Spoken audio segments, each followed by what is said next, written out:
Hello student, कैसे हैं आप सब। एक बार पुनः शिव कोचिंग क्लासेस पर स्वागत है। उम्मीद करता हूं आप सब अच्छे होंगे, मस्त होंगे, बेहतर होंगे, आपकी पढ़ाई बेहतर चल रही होगी। क्लास 12 फिजिक्स एनसीईआरटी चैप्टर 3 में, जिस चैप्टर का नाम है करंट इलेक्ट्रिसिटी विद्युत धारा, इसमें आज आप लोग सीखने वाले हो किरचॉफ का प्रथम नियम और किरचॉफ का द्वितीय नियम।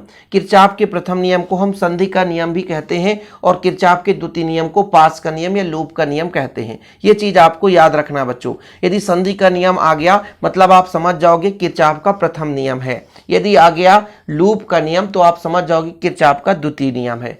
किरचॉफ ने किसी भी बिंदु पर, जैसे मान लीजिए परिपथ है और एक परिपथ में कई जगह से धारा आ रहा है और कई जगह धारा जा रहा है, तब उन्होंने कहा कि भाई एक निश्चित बिंदु पर परिणामी धारा कितना होता है, उसको उन्होंने बताया कि जो परिणामी धारा होगा समस्त धाराओं का बीजगणितीय योग होगा। बस सिंपल, यही चीज है किरचॉफ का प्रथम नियम। किरचॉफ का प्रथम नियम बहुत ही आसान है लेकिन लोगों के लिए बहुत कठिन हो जाता है। जैसे बच्चों मैं यहाँ पर आपको समझाना चाहता हूँ, मान के चलता हूँ एक मेरे पास संधि है, यहाँ पे एक धारा इस संधि पर आ रहा है, वो धारा बच्चों मैं कहता हूँ I1 है। क्या है? I1 है। इसके बाद मैं यहाँ से कह दूँ कि एक धारा यहाँ से जा रहा है, तो यहाँ पे बच्चों मैं एक धारा बोल दूँ इधर से इस संधि से जा रहा है, तो इसको मैंने कह दिया I2 धारा है। ठीक है। एक और यहाँ से मान लीजिए धारा बाहर की ओर जाएगा, ऐसे में मान के चलता हूँ कि ये आपका हो गया I3। कई सारे धाराएं हैं ना बच्चों। इसके अलावा भी यहाँ पर मैं एक और धारा यहाँ से प्रवेश कराता हूँ, मान लीजिए एक ये हो गया, एक ये हो गया। ठीक है। मैं कहता हूँ यहाँ पे I4 धारा अंदर की ओर जा रहा है और जो I5 है वो बाहर की ओर जा रहा है, ये समझो। ठीक। यहाँ पे ये संधि था, मान के चलता हूँ यहाँ पर एक बिंदु O है, एक बिंदु O है। इस संधि पर कितने धाराएं अंदर की ओर आ रहे हैं, कितने धाराएं जा रहे हैं, अभी इतना समझो। जैसे मैंने कहा इस संधि पर I1 धारा अंदर की ओर जा रहा है, I4 अंदर की ओर जा रहा है, लेकिन ये संधि जो O है यहाँ से I2 बाहर की ओर जा रहा है, I3 बाहर की ओर जा रहा है, I5 बाहर की ओर जा रहा है। तो किरचॉफ साहब बोले भाई साहब हम एक नियम देना चाहते हैं कि किसी भी संधि पर, ये हमारा संधि है, विद्युत परिपथ का एक संधि है, इसमें मिलने वाली जितनी भी धाराएं हैं, कुछ धारा अंदर की ओर आ रहा है, कुछ धारा संधि से बाहर की ओर जा रहे हैं, तो इस संधि पर मिलने वाली समस्त धाराओं का बीजगणितीय योग शून्य होता है। मतलब जितना धारा आएगा उतना ही धारा यहाँ से बाहर की ओर जाएगा। ये चीज है। निष्कर्ष क्या निकलता है कि किसी भी संधि से जितना धारा आएगा उतना ही धारा बाहर की ओर जाएगा। जैसे बच्चों एक पाइप से पानी आ रहा है, थोड़ा समझने की कोशिश करिए।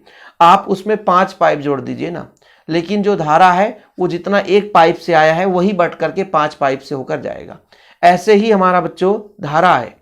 मान लीजिए मैंने कहा एक पाइप में पानी आ रहा है, पानी की बात करता हूँ, धारा तो एक किसी चालक तार में चलेगा, तो एक पाइप में पानी आएगा, उसमें आप 5 पाइप जोड़ दोगे तो पानी 5 भागों में बटेगा, उतना ही पानी आएगा जितना पानी जाएगा। सिंपल है। कहने का मतलब बच्चों कि यहाँ पे आप कितने भी मतलब यहाँ पे आप संधि पर धाराओं का योग कर लो, लेकिन जितने धारा आएंगे उतने ही धारा यहाँ से जाएंगे। ये चीज आपको नोट करना है।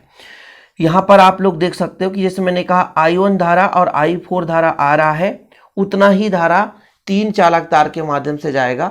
इससे फर्क नहीं पड़ता है कि भाई साहब कितने चालक तार से होकर जाता है, फर्क इससे पड़ेगा कि कितनी धारा संधि पर आ रही है, उतनी ही धारा संधि से बाहर की ओर जाएगी।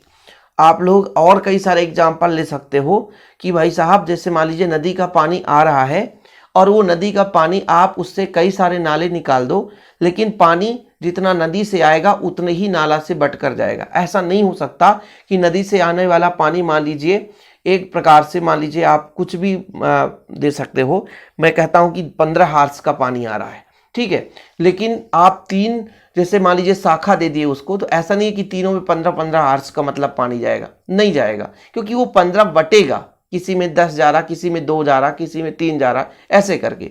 ऐसे ही इस संधि पर जैसे I1 और I4 धारा अंदर की ओर आ रहा है, तो इन दोनों का योग जो है इन 3 के योग के बराबर होगा। यही आपका किरचॉफ का प्रथम नियम है। किरचॉफ ने सीधा बता दिया कि संधि पर जितना धारा कहीं से आएगा उतना ही धारा जाएगा। बस ये साधारण सा नियम है। कुछ लोग कहेंगे सर हम भी नियम दे देते, आप भी दे सकते थे, ऐसा नहीं है। यहां पर हम कह सकते हैं कुल मिलाकर के कि I1 ठीक है और प्लस का आपका I4 होगा, जो आ रहा है उसे प्लस में करेंगे और आपका जो जा रहा है I2 minus I3 minus I5, और इन सब का बीजगणितीय योग 0 के बराबर होता है। या इसको हम ऐसे लिखते हैं, यदि मान लीजिए कि I1 और I2 I3 प्लस का I4 माइनस का I5, तो भी ये बीजगणितीय योग शून्य के बराबर हो जाता। यही है किरचॉफ का नियम बच्चों। यहां से आप लोग थोड़ा सा देख लें कि इस नियमानुसार किसी परिपथ के किसी भी संधि पर मिलने वाले समस्त विद्युत धाराओं का बीजगणितीय योग शून्य होता है। ये आपका समीशन का मतलब है, योग है, शून्य है।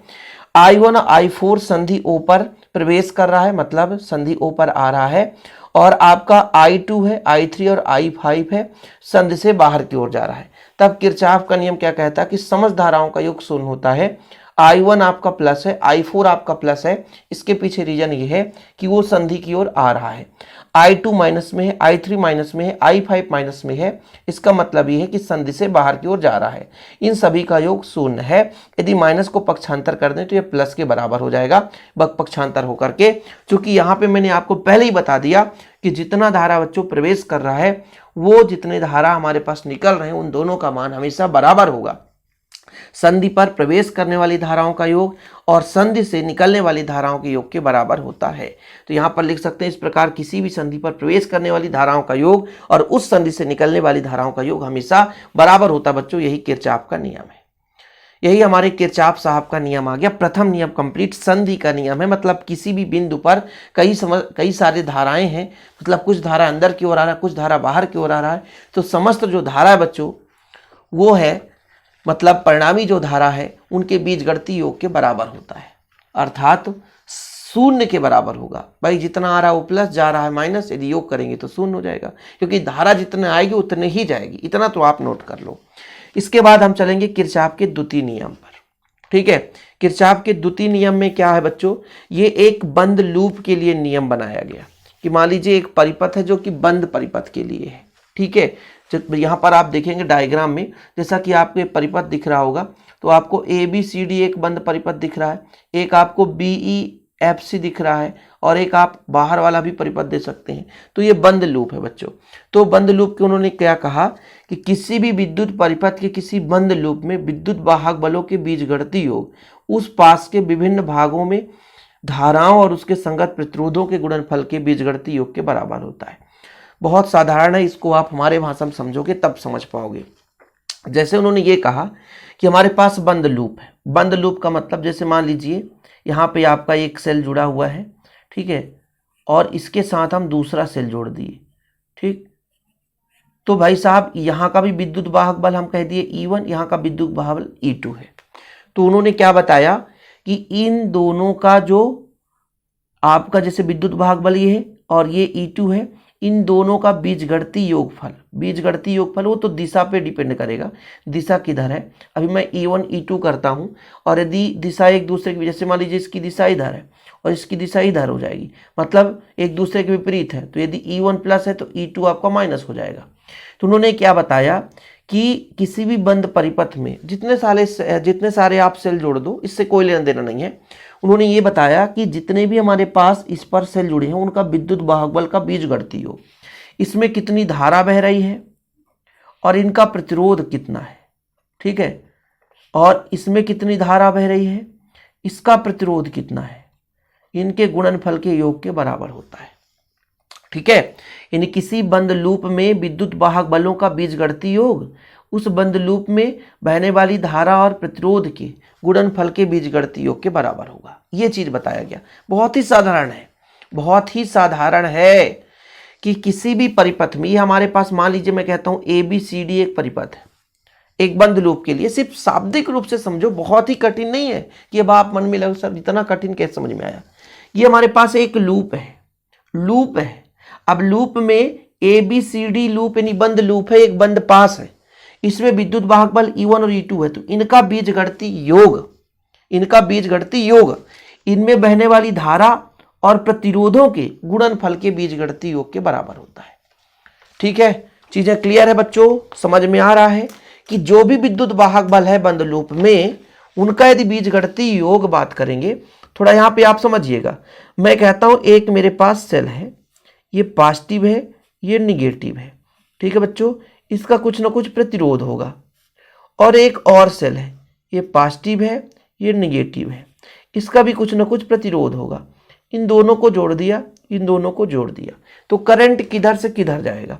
जैसे बच्चों चलिए कोई बात नहीं, ये प्लस है तो प्लस से धारा इधर जाएगा I1, ये आपका प्लस है, इससे धारा I2 जाएगा इधर। ये आपका विद्युत वाहक बल इसका कुछ E1 रहा होगा, इसका विद्युत वाहक बल E2 रहा होगा, इसका प्रतिरोध R1 रहा होगा, इसका प्रतिरोध R2 रहा होगा। तो जो आपका बंद लूप बना, बंद लूप मैंने कहा ABCD है, ABCD में क्या कहा गया, विद्युत वाहक बलों का बीजगणितीय योग, मतलब E1 माइनस E2। ऐसा क्यों, क्योंकि इनका डायरेक्शन एक ही दिशा में होता तो ठीक है, लेकिन विपरीत है इसलिए माइनस। इनके प्रतिरोध, जैसे आपका ये प्रतिरोध I1 है और R1 है, ठीक है, और इसका प्रतिरोध है I2 और R2 है, बीजगणितीय योग के बराबर होगा। माइनस के पीछे रीजन है बच्चों, धारा भी देखो इधर ही है, इधर ही एक दूसरे के विपरीत है, इसलिए माइनस लगाएं। एक ही दिशा में होता तो ये आपका किसी बंद परिपथ के लिए निकल कर आ चुका है क्या, ये आपका किरचॉफ के द्वितीय नियम से विद्युत वाहक बल का मान। हम ऐसे भी विद्युत वाहक बल का मान भी निकाल सकते हैं, इसीलिए तो इस नियम को दिया गया। ये हमारा एक पहले बंद परिपथ के लिए हो गया, देख सकते हो बच्चों, समझ में आ गया। देखो मेन कथन समझो कि किसी बंद परिपथ में विद्युत वाहक बलों का बीजगणितीय योग उनके विभिन्न भागों में धारा और प्रतिरोध के गुणनफल के बीजगणितीय योग के बराबर होता है। तो हमने एक बंद लूप ABCD लिया, हमने ABCD में तो आपको E1 माइनस E2 बराबर I1 R1 minus I2 R2 समझा दिया। अब बंद लूप हम ले लेते हैं बच्चों, जैसे हमारा BCEF में या FE कर सकते हैं, EF कर सकते हैं, BCEF हमारा एक बंद लूप है। अब इसमें क्या हो जाएगा, इसके लिए आप बताओ इसका विद्युत वाहक बल कितना होगा। थोड़ा देखिएगा, लोगों को कंफ्यूजन होगी कि भाई इन दोनों में से तो एक ही विद्युत वाहक बल है, तो हमारा E2 हो गया, इसमें योग होगा ही नहीं क्योंकि इस परिपथ में कोई हमारे पास सेल ही नहीं है, ठीक है। तो ये परिपथ में केवल एक ही सेल है, इस चालकता इस भाग में हमारा सेल नहीं है बच्चों। देखो जरा, ये हम बंद परिपथ ले रहे हैं, किसकी बात कर रहे हैं, BCEF की बात कर रहे हैं या FE की बात कर रहे हैं। तो इसमें केवल एक सेल है, तो विद्युत वाहक बल हमारा E2 हो जाएगा। अब इसके विभिन्न भागों में यहां पर कितनी धारा है, I2 है, प्रतिरोध कितना है, R2 है, ठीक है बच्चों। अब इसकी दिशा देखो इधर से जाएगी, फिर डायरेक्शन इधर से आएगी, और डायरेक्शन मतलब एक ही दिशा में है तो माइनस तो हो ही नहीं सकता, प्लस ही होगा। इसमें आपका धारा कितना है, I1 और I2 दोनों मिलकर धारा आ रहा है ना, दोनों मिलकर आ रहा है, और प्रतिरोध कितना है, R3। इसके लिए ये फार्मूला हो जाएगा। ये जनरेट हो गया आपके दूसरे परिपथ के लिए, पहले परिपथ के लिए अलग था और दूसरे परिपथ के लिए अलग। मतलब जो भी हम बंद लूप ले रहे हैं उसका परिणामी विद्युत वाहक बल कैसे निकलेगा कि मान लीजिए परिपथ में दो सेल है तो दो विद्युत वाहक बल है, तो उनका बीजगणितीय योग निकालेंगे। तो हमने कहा E2 है बच्चों, यहाँ पे E2 है, तो यहाँ पर हमारा कुछ है ही नहीं है, तो E2 बराबर निकालेंगे। यहाँ पे धारा I2 और प्रतिरोध R2, भाई उनके संगत धारा और प्रतिरोधों के गुणनफल के बीजगणितीय योग के बराबर है। तो इसके संगत धारा I2 है, प्रतिरोध R2 है, लेकिन जैसे ही इस हम भाग पे जाते हैं तो यहाँ पर धारा दो धारा आ रहा है, I1 और I2, इसलिए धारा I1 I2 प्रतिरोध R2 हो गया बच्चों। तो यहाँ पर आप ऐसा प्रतिरोध R3 तो R3 कर दो। तो ये लूप हमने BCEF में कर दिया, E2 बराबर I2 R2 plus I1 plus I2 into R3। तो ये चीज हमारा कंप्लीट हो गया किरचॉफ का द्वितीय नियम। एग्जाम में इतना ही लिखना है, ऐसे ही लिखना है। एग्जाम में जैसे लिखना बच्चों वैसे ही मैं सोचता हूँ कि आपको कराऊं। आप लोगों को इधर उधर भटकना नहीं है, बस बेहतरीन तैयारी करते चलना है। हमारे वीडियोज लेक्चर में आप लोगों को पूरे ऐसे टॉपिक्स मिलेंगे जो एग्जाम में पूछे जाते हैं, और एग्जाम में कैसे लिखना है, कितना लिखना है, उस पर भी हम आपसे श्योर चर्चा करते हैं बच्चों कि आपको इतना ही लिखना है। यदि इस प्रकार से आपको नोट्स चाहिए तो कॉन्टैक्ट नंबर मैं आपको दे दूंगा 9685299149। 100 रुपीज चार्ज है। कॉन्टैक्ट नंबर में आप कॉन्टैक्ट कर सकते हैं और हैंडी 10 नोट्स ले सकते हैं। आज के लिए इतना ही। जय हिंद, वंदे मातरम।